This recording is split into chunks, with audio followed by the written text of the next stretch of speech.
Yes, people, good early evening.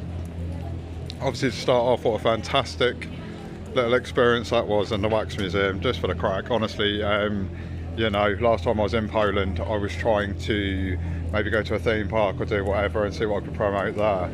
And obviously, on that occasion, it didn't work out, but on this occasion, it did work out, which is fantastic. And as I say, I went in the day before, and when I did and spoke to him, when I went there today, it was like she was already expecting me with whoever communicated. So can't remember the chap's name, but honestly, guys, thank you so much for letting me do the VR experience. I've done the solar system one. It was really great. Now, on a little endeavour, because I'm not sure how this one's going to work out. So there's the World War II Museum.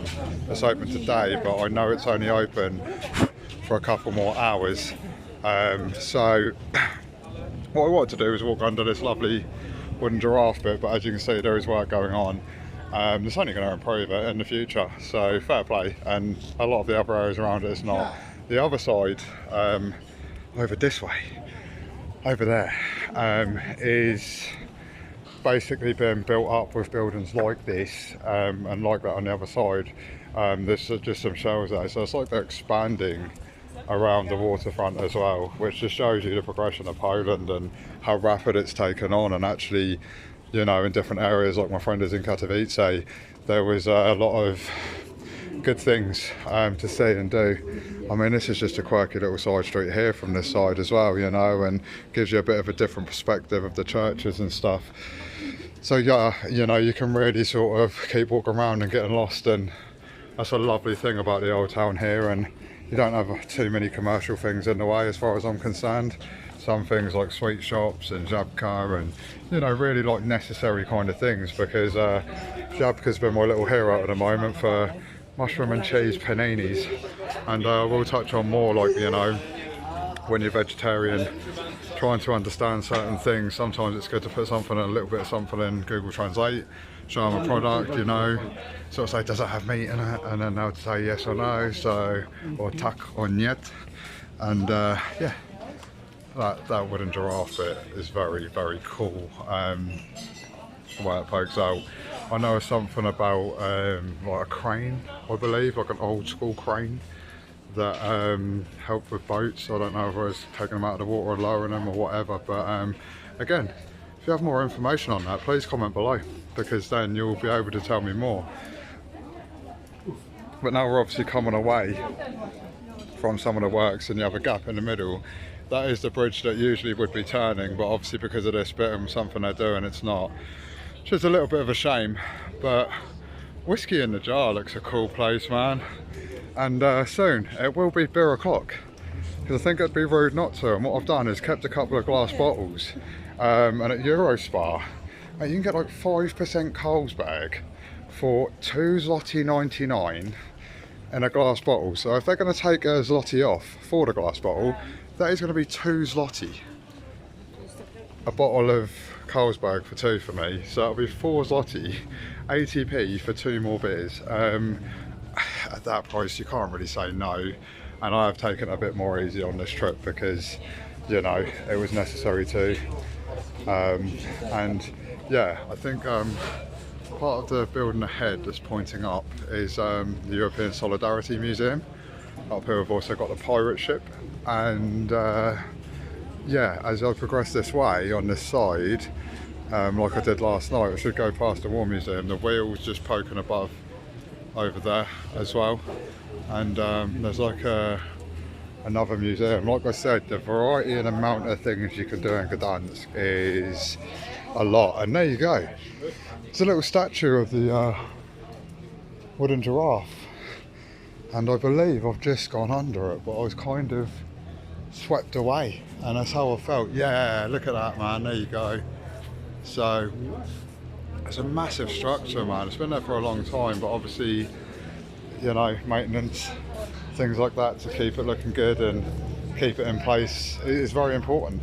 And in a way, it's actually good to see. It's a shame that I can't maybe get closer to it or go in there. I'm not sure what the crack is with that, but again, you've got some lovely places here to stay in down this area, so if you are a bit more flush, and hopefully Scottie will eventually hopefully get invited to stay somewhere better, or through the work that we're putting in, be able to stay somewhere better or get help or get sponsored, and that's what we're looking for out here. I'm going to make that quite prominent. I've shown a few people some of my videos, guy that I was sitting with last night, and he very much enjoyed the narrative and the monologue that I was actually using, and how I'm trying to describe the way along, what we're here for, how long we're here for, what we would like to achieve, different ways of possibilities of how to achieve it. Another little cut through there. It's just lovely, really is one of the most beautiful places I've been. A lot of people ask me like, oh, what was the most beautiful and things like that, and I'm just like, I don't know really. I mean, Stockholm is up there. Copenhagen is definitely one of my favourite places I've been to so far, just to touch on some places that I have visited. Obviously other countries I've visited are not on the same level. Every place has its own things in its own way, and I think that is what makes it fun. I don't think it's always about going to the most prettiest city or the most prettiest place. I think it's actually about going to anywhere, really, and just seeing how it is there, what is there. You know, sometimes some places are smaller, so maybe spreading yourself around other cities and things like that, like I have done on this trip actually, is a good idea, especially in certain countries with cheaper trains and things like that. That's always a bonus. And yeah, very, very, very happy with the way this trip has worked out. So tomorrow we fly back at like 5 to 6.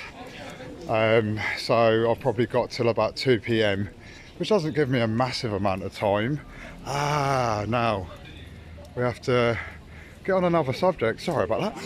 But the other subject is, I was on that bridge last night at night, and that is the first time I've seen it up. And the Amphicar taxis, man, they're so sick.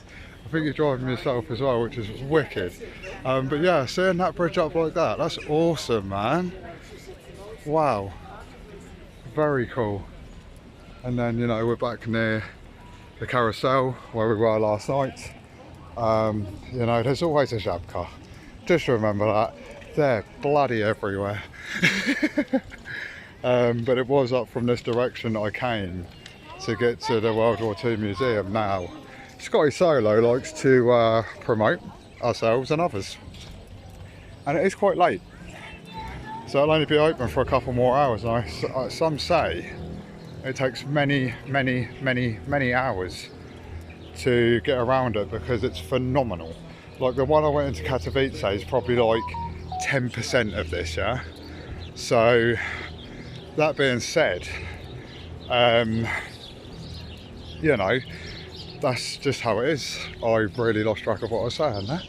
Yeah, sorry, I said it's 10% of what the one is in Katowice. The one in Katowice is probably 10% the scale of it. And I really enjoyed the exhibition in Katowice.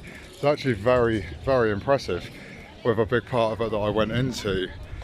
Seeing that bridge up is kind of crazy. I want to see it go down, but if we make it past it to get on to our next destination first, then you know how it is. We're against the clock a little bit now tonight, and like I said this morning, I did need a little bit of R&R because my feet have been absolutely battered, but you know, we've got bandages around them. We've been able to slowly progress, which is great.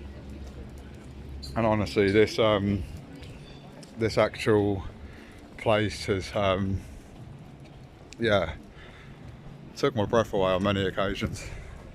Really beautiful, really stunning, and you know, we'll keep continuing to plug away and put in work on this, and hope that somebody wants to sponsor Scottie Solo and help him along his journey and create more, because then, you know, if certain costs are covered and certain things are helped with, editing is a big bugbear for me, because you know, I'm out here for hours making videos, going back and forward and so on. And when you are, you know, it does take a lot of time out of your day. and you know, you have to go back and forward and do things, and that's what we've done at the Wax Museum. So I've done both orientations of video in there for people to enjoy on multiple platforms. So you know, you want to do landscape ones for YouTube obviously, and doing obviously the other perspective for Instagram and TikTok and things like that. So yeah, I mean, oh, there you go, the noise is going off. So we're actually going to be able to witness the bridge coming down now. How awesome is this? I wanted to maybe get a hyperlapse of it, but we're just going to keep rolling. As I said, if I got past it and then got to the museum I would, but this is going to be very cool.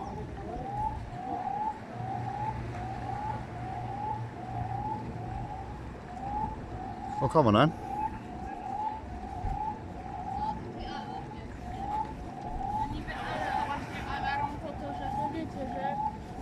I mean, there's people genuinely waiting to get across, bless them. And it was like one small boat that went through. There you go.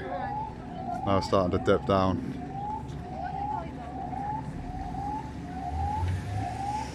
That's very, very cool, isn't it, eh? As I say last night, I don't think it goes up or down after a certain time. I'm not sure about that.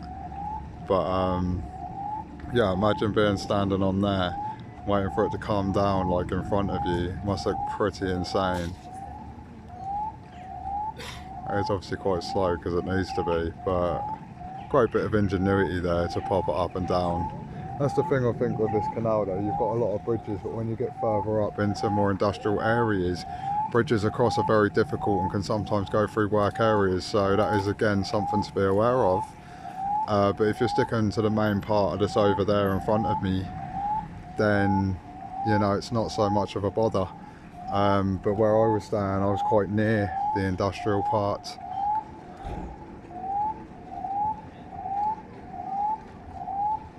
I actually like the noise it makes. Sounds like something out of Star Wars.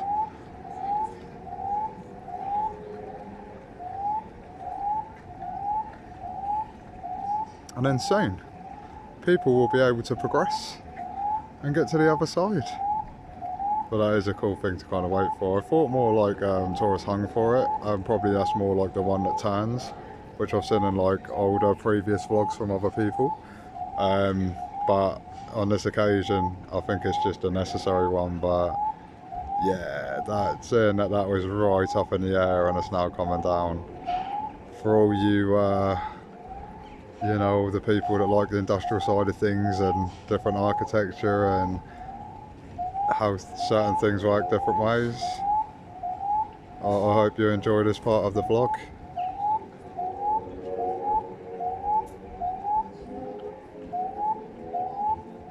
So yeah, another thing that's been said to me is there is the European Solidarity place. I went past that last night.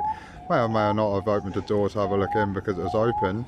And yeah, there's the World War II Museum as well, and actually in perspective, a lot of people have said if you choose one, choose the World War II exhibit, because apparently it is just out of this world. I mean, we all know about the history, you know, of World War II, you taught it at school and things like that. But look, the gates are now open and everyone's now going to be able to ferry through. That is dope. Very cool.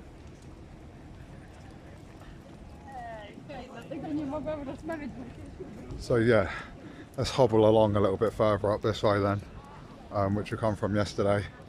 And yeah, what I'll do is I'll go to the World War II Museum from here, and then if we can do something with it and whatever, I'll show you around, and if not, we're going to come back and either do something else or whatever. And as I say, we're not far from beer o'clock, so hope you enjoyed that part, guys, and I'll catch you soon.